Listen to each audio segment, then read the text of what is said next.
Hullo Twins.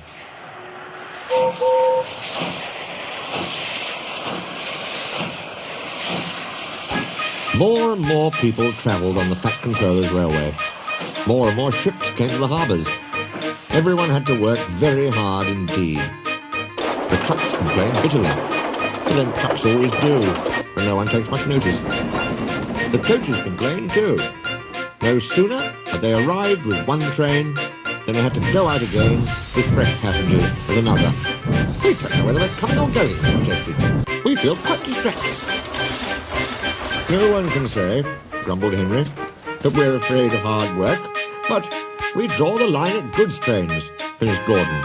Dirty trucks, dirty sidings, ugh, put in James. What are you boiling about? Asked Duck. I remember on the Great Western, that tin pot railway. Tin pot indeed. Let me tell you. Silence, ordered a well-known voice. Let me tell you. An engine for goods work will arrive from Scotland tomorrow. The news was received with acclamation. The Fat Controller stared. Did you say 2 engines, Inspector? Yes, sir. Then send the other back at once. Certainly, sir. But which? The Fat Controller stared again. Engines have numbers, Inspector, he explained patiently. We bought number 57646. Send the other one back. Quite so, sir. But there is a difficulty. What do you mean? The 2 engines are exactly alike, sir, and have no numbers. They say they lost them on the way. The Fat Controller seized his hat. We'll soon settle that nonsense, he said grimly.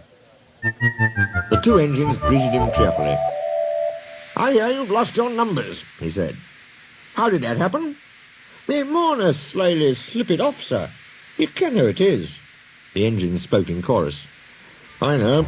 Accidentally, on purpose. The twins looked pained. Sir, you wouldn't be thinking we lost them on purpose.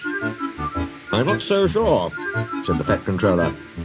Now then, which of you is 57646? Oh, that, is just what we canna mind. The Fat Controller looked at their solemn faces. He turned away. He seemed to have difficulty with his own. He swung round again. What are your names? Donald and Dougie, sir. Good, he said. Then your controller can tell me which of you is which. Well, you'll get no muckle help for him, sir.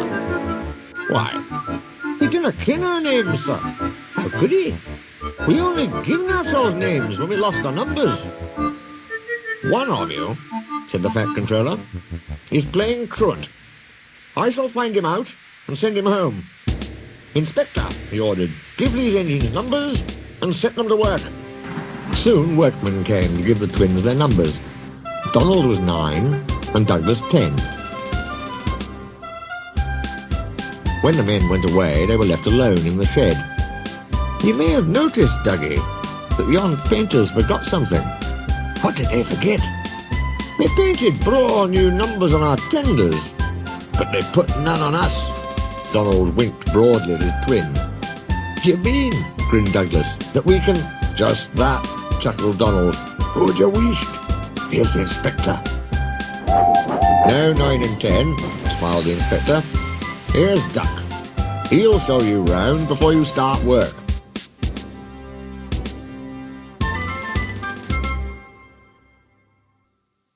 The twins enjoyed themselves and were soon friends with Duck. They didn't mind what they did.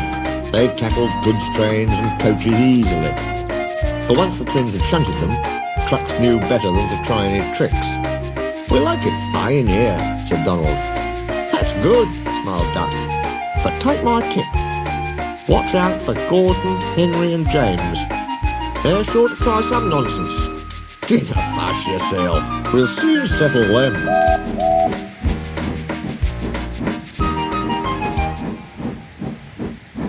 Donald and Douglas had deep-toned whistles.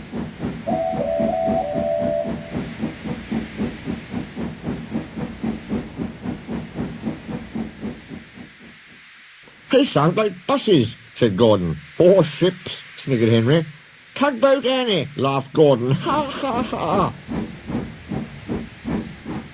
"You wouldn't they be making fun of us, would you now?" asked Donald. Gordon and Henry jumped. They glanced nervously from side to side. "No," said Gordon. "No, certainly not," said Henry. "That's fine," said Douglas. "You just mind the both of you, and keep it that way." That was the way Gordon and Henry kept it. Every day, punctually at 3:30, Gordon steams in with the express. It is called the Wild Nor'Wester, and is full of people from England, Wales and Scotland. There is also a special coach for passengers travelling to places on Thomas's branch line. When the other coaches are taken away empty, engines have to remember to shunt the special coach to the bay platform.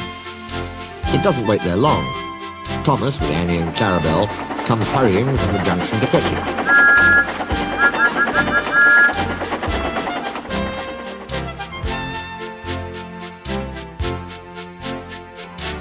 Thomas is very proud of his special coach.